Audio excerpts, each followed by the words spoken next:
Doctor Harka Gurung, Nima Norbu Sherpa लगायत अन्य 22 जना विज्ञ व्यक्तिलाई लिएर म अब तपाईँहरूलाई एकपटक नेपालतिर लाग्दैछु।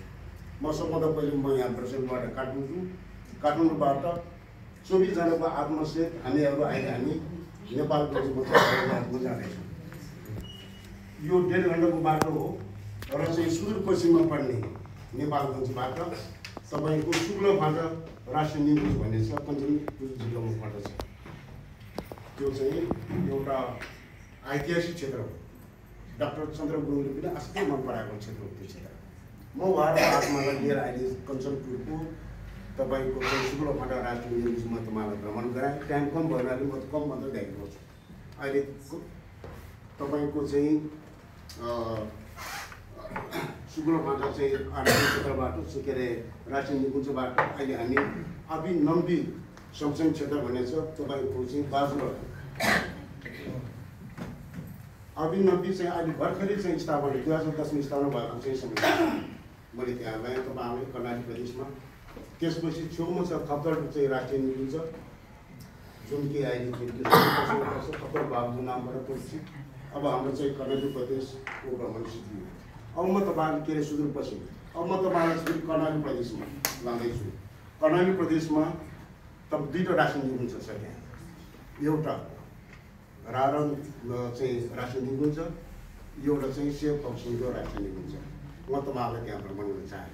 र राणा नेसनल पार्कको चाहिँ चाहिँ त्यसको विशेषता भनेको राणा तालमा भएको चाहिँ हिमाली भेगमा पाउने स्नो ट्राउट, हिमाली भेग पनि अचम्मको एउटा माछा पाउँछ त्यहाँ। नेपाल अरू क्षेत्रमा पाउँछ, त्यसको लागि त्यो प्रख्यात छ।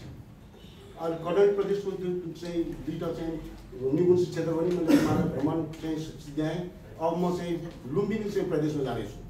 लुम्बिनी प्रदेशमा 2टा राष्ट्रिय निकुञ्ज, एउटा शिकार आरस्य छ। त्यो के हो त भने बाँके राष्ट्रिय निकुञ्ज र वैद्य राष्ट्रिय निकुञ्ज र कृष्णसार संरक्षण क्षेत्र।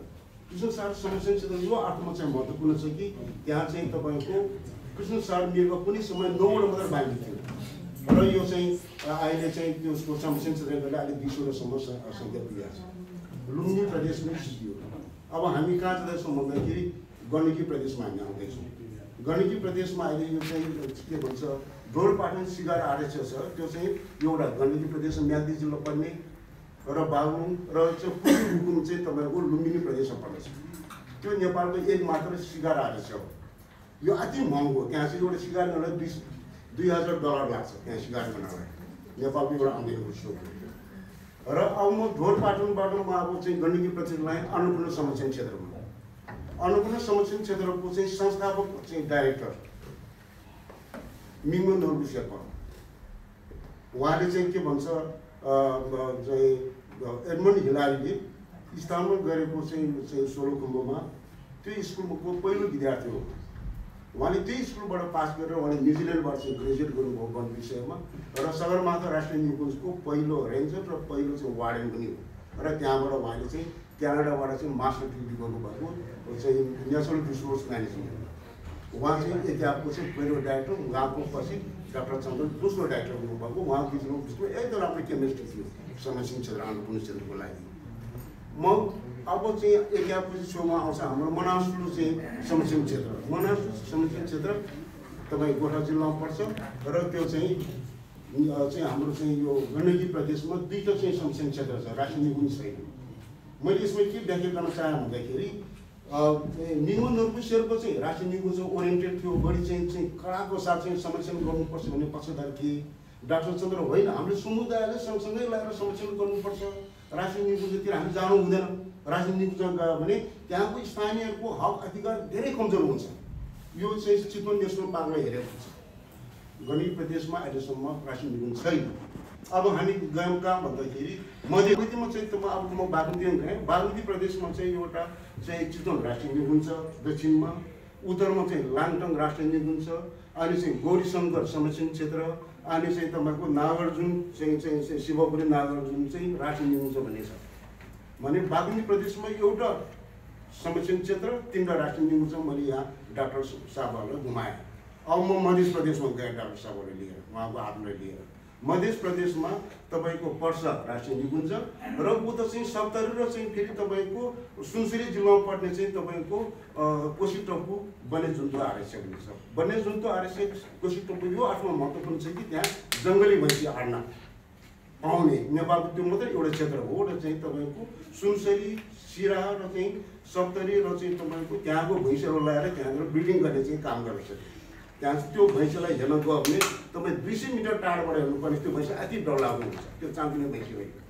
अब चाहिँ सुन्छ अब त्यो चाहिँ के हो त भन्दाखेरि एउटा मध्य प्रदेशमा पनि बोर्डर छुन्छ, एकतिर चाहिँ उता कोशी प्रदेशमा पनि बोर्डर छुन्छ। सुनसरी कोशी प्रदेशमा पर्यो, सप्तरी चाहिँ तपाईँको मध्य प्रदेशमा पर्यो। अब म कोशी प्रदेशतिर लागेँ डाक्टर साहबहरूको आफूलाई लिएर। कोशी प्रदेशमा के छ भन्दाखेरि अहिलेको सगरमाथा राष्ट्रिय निकुञ्ज र चाहिँ तपाईँको मकालो बरुण चाहिँ राष्ट्रिय निकुञ्ज अनि कञ्चनजङ्घा चाहिँ संरक्षण क्षेत्र।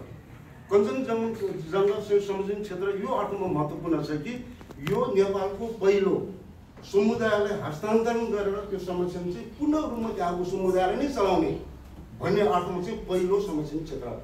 डाक्टर साहबहरूले केही कार्यक्रममा जाँदाखेरि र फर्किने क्रममा भुइँसम्म दुर्घटना भएको उहाँप्रति म चाहिँ संवेदना प्रकट गर्दै उहाँको आत्माको चिर शान्तिको कामना गर्दै अब मैले उहाँहरू के भूमिका दियो त देशलाई भन्ने पक्षमा म अलिकति छोटो व्याख्या गर्न चाहन्छु। मेरो भ्रमण सिद्धियो तपाईँहरू अहिले बुझ्नु हुनुहुन्छ। अब मैले के भन्न चाहेँ भने अब चाहिँ हाम्रो डाक्टर हर्ब गुरुङले को चाहिँ विशेषता भनेको चाहिँ तपाईँको उहाँले अहिले चाहिँ हाम्रो महासचिवले भन्नुभयो त्यो त म जान्न चाहन्न। डाक्टर हर्ब गुरुङको महानता भनेको के हो त भन्दाखेरि उहाँले नेपालले चिनेको व्यक्ति, नेपालको समाज, नेपालको भूगोल, नेपालको चाहिँ सामाजिक आर्थिक राजनीतिक सबै क्षेत्रमा चाहिँ एउटा दक्ष व्यक्ति र नेपालले चाहिँ एकदम गुमाएको व्यक्ति। उहाँले चाहिँ जब चाहिँ एसिया पेसिफिकमा ब्याटल गरेर मलेसिया जानुभयो त्यहाँ के देख्यो भने मलेसियाको विकासको पछाडि के रहस्य छ त भन्दाखेरि त्यहाँका पिछडिएका समुदाय, त्यहाँको चाहिँ हेपिएका समुदाय, त्यहाँ अल्पसङ्ख्यक आदिवासी जनजातिले समेटेर लाउँदाखेरि देश समृद्ध बन्छ र बन्द रहेछ भन्ने कुरो भनेको देख्नुभयो। र नेपाल आएपछि उहाँले आदिवासीको प्रखर मुद्दा उहाँले बोक्नुभयो। यो कमजोर भएको वर्गलाई माथि ल्याउनुपर्छ भनेर चाहिँ उहाँले चाहिँ भन्नुभयो। तर चाहिँ के भयो भने अनि उहाँले के भन्नुभयो भने नेपालमा सबभन्दा ठुलो समस्या भनेको बहिष्कारवादी। त्यो बहिष्कारवादी पनि के हो त भन्दाखेरि एउटा धर्म हिन्दू, विशेष धर्म भनेको एउटा विशेष धर्म भनेको हिन्दू, एउटा विशेष भाषा भनेको नेपाली, एउटा विशेष जाति भनेको क्षेत्री बाहुन। यो तीनवटा भनेको नेपालको समस्या हो। त्यस कारणले नेपालमा धेरै भाषा छ, एउटा भाषा मात्र होइन। धेरै जातीय समुदाय छ, त्यो एउटा क्षेत्री बाहुन मात्र होइन। धेरै धर्म छ, तर एउटा हिन्दू मात्र होइन। सबैलाई समेटेर ल भने मात्र नेपालको समृद्ध सम्भव छ भन्ने एक्लो व्यक्ति डाक्टर हर्ब गुरुङ। र अहिले चाहिँ संहिताको मामिलामा संहिता भनेको के हो भने सबैलाई समावेश गर्ने भने एउटा मात्र समुदाय होइन, त्यसको प्रखर विद्वान।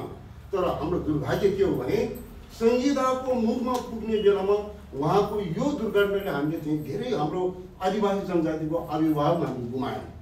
उहाँ भएको भए आज यो संहिताको यति कमजोर संविधान बन्ने थिए। म यो यहाँलाई भन्न चाहेँ के भनेर मैले चाहिँ 2 शब्द बोल्न मागेको। अब कुरा आयो के हो त भन्दाखेरि अर्को नेपालको चाहिँ हरकुले के भन्नुभएको छ भने नेपालले हिमाल पनि देखाएको छ तर हिमाललाई चिनेकै छैन भन्ने व्यक्ति हो। त्यो के रहेछ भन्दाखेरि हिमालय त देखेर मात्र भएन नि त, त्यसले चिन्नु पर्यो।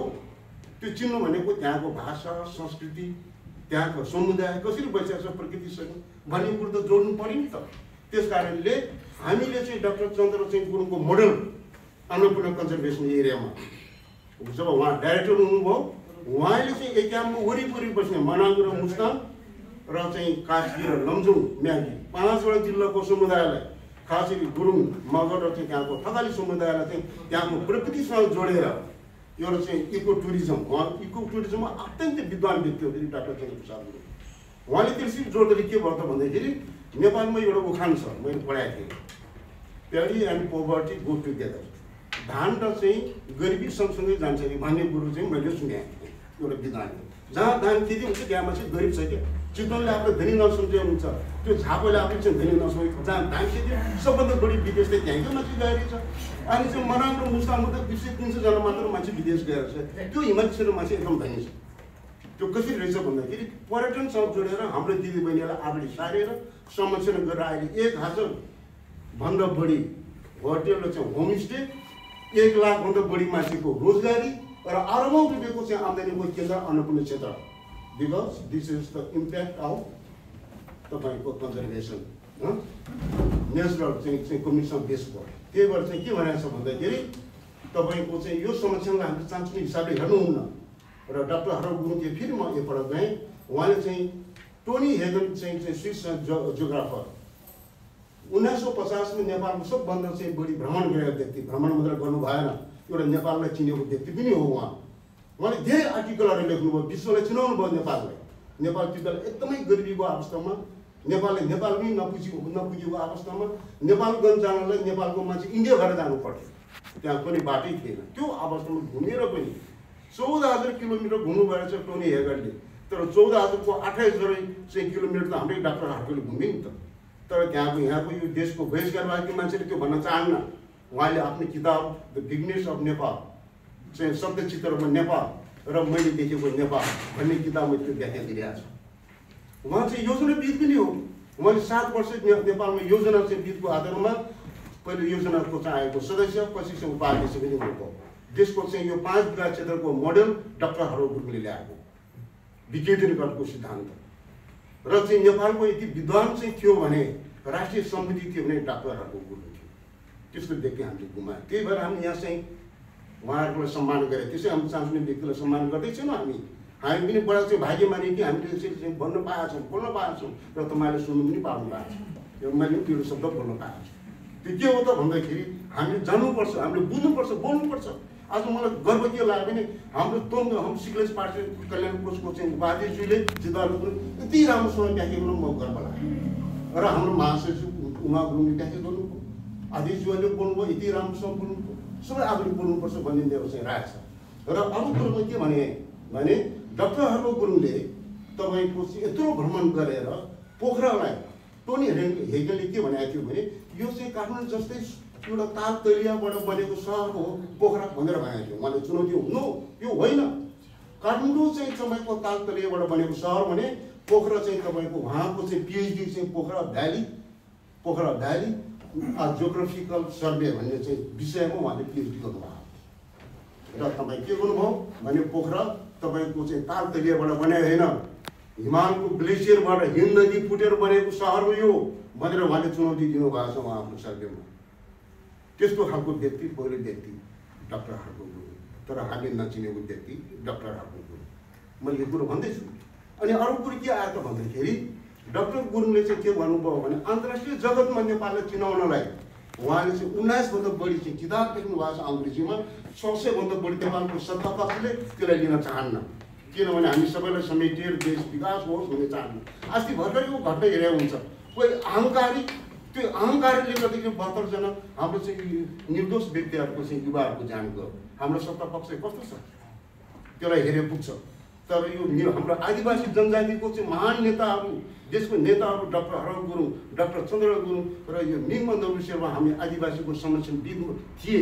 त्यसकारण म अनुरोध के गर्न चाहन्छु भने म प्रमुख चाहिँ आजको हाम्रो अतिथि, हाम्रो चाहिँ आदरणीय चाहिँ जनजाति महासङ्घका अध्यक्ष, म उहाँले के भन्न चाहन्छु भने आदिवासीको चाहिँ यो डाक्टर चन्द्रप्रसाद गुरुङ, डाक्टर हरव गुरुङ निबन्ध विषयमा व्यक्तिगत कार्यक्रमले सिक्लेस पार्टी कल्याण गर्ने होइन, यो त आदिवासी जनजाति महासङ्घले अब चाहिँ कार्यक्रम सञ्चालन गर्नुपर्छ ताकि यहाँ तामाङ पनि होस्, तामाङ समाज पनि होस्, मगर समाज पनि होस्, शेर्पा समाज पनि होस्, तर सबैले चाहिँ यहाँ सबैको मात्र होस्, हामी गुरुङ मात्र नहोस्। यो हाम्रो गुरुङको मात्र कर्तव्य होइन, यो उहाँहरूलाई सम्मान गर्ने म यहाँलाई निवेदन गर्न चाहे।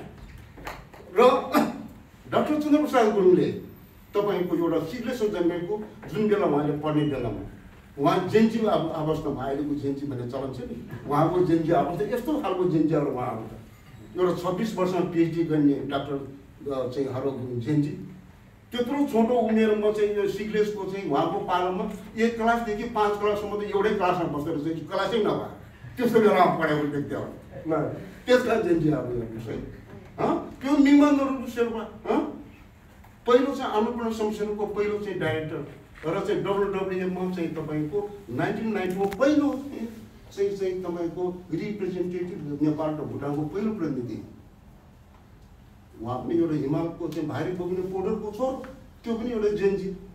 तर हामी त यहाँ भएको अर्को जेन्जी हामीले विदेश पलायन भयो हो कि होइन। तर कुरो के भन्दाखेरि हामीले बुझ्नुपर्छ। हामीले मैले यो कुरो निवेदन गर्न चाहेँ, नेपालमा अहिले 2800 जना चाहिँ फरेस्टर छ। त्यो विषय पढेकोमा हामी कुरो गर्दा यसो हेऱ्यौँ त 8 जना मात्रै रहेछ, त्यो भित्र म पनि पर्छु। त के हो त भन्दाखेरि हामीले चाहिँ अब यसको सेक्टरमा चाहिँ बढी बुस्ट गर्नु पर्यो। किन नलेज इज पावर, नलेज बिना कुनै पनि पावर हुन सक्दैन। उहाँको नलेज बेसबाट हो नि। धनी त चाहिँ महाधनी मीरबहादुर गुरुङ पनि छ नि त। तर उहाँहरूको नाम किन लिन्छौँ हामीले भन्दाखेरि उहाँ अथाह ज्ञानको लागि यति सङ्घर्ष गर्यो, यति सजिलोसँग उहाँहरू डाक्टर बनाए होइन। उहाँले धेरै दुःख कष्ट गरेर, धेरै सङ्घर्ष गरेर, धेरै सेक्रिफाइस गरेर मात्र डाक्टरहरू गुरुङ भएको, डाक्टर चन्द्र भएको निबन्ध विषय भयो।